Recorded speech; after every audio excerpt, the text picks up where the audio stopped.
Hi friends, good morning. இன்றைக்கி morning skin care routine share பண்ணுறேன். 2 spoon coconut oil oil cooling பண்ணிவிட்டு இதுக்கப்புறமா ஃபேஸை கிளென்ஸ் பண்ணுறதுக்காக ஃபேஸ் வாஷ் எதுவும் யூஸ் பண்ணல. சார்கோல் சோப்பே ஃபேஸ் வாஷாக யூஸ் பண்ணிக்கிறேன். ஸ்க்ரப் பண்ணுறதுக்கு வால்நட் ஸ்க்ரப்பர் யூஸ் பண்ணுறேன்.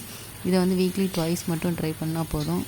இந்த வால்நட் ஸ்க்ரப்பர் ஃபேஸில் இருக்க டர்ட்ஸ் எல்லாமே நல்லா ரிமூவ் பண்ணுது. மூக்கில் இருக்கிற அந்த பிளாக் ஹெட், ஒயிட் ஹெட்ஸு, அதுக்கப்புறம் ஃபேஸில் பிக்மெண்டேஷன், சன் டேனே ரிமூவ் பண்ணி கொடுக்குது. இது எல்லா ஸ்கின் டைப் இருக்கவங்களும் யூஸ் பண்ணலாம். ஒரு 5 மினிட்ஸ் ஜென்டிலாக ஃபேஸ் ஃபுல்லாக ஸ்க்ரப் பண்ணி வாஷ் பண்ணிக்கிறேன். நெக்ஸ்ட் ஐஸ் க்யூப் வச்சு 5 மினிட்ஸ் ஃபேஸ் ஃபுல்லாக மசாஜ் பண்ணிக்கலாம். ஐஸ் க்யூப் ஸ்கின்னை டைட்டன் பண்ணும். அது போக ஃபேஸில் இருக்க போஸ் எல்லாமே க்ளோஸ் ஆகுறதுக்கு ஹெல்ப்ஃபுல்லாக இருக்கும். இதுக்கப்புறமா ஃபேஸை ட்ரை பண்ணிவிட்டு மாய்ஸ்சரைசர் மட்டும் போட்டால் போதும். என்னோடய ஸ்கின் கேர் முடிஞ்சு. என்னோடய வீடியோவை இப்போ தான் ஃபஸ்ட் டைம் பார்க்குறீங்கன்னா மறக்காமல் நம்ம சேனலை சப்ஸ்கிரைப் பண்ணிக்கோங்க. நாளைக்கு வேறு வீடியோவில் பார்க்கலாம். பாய்.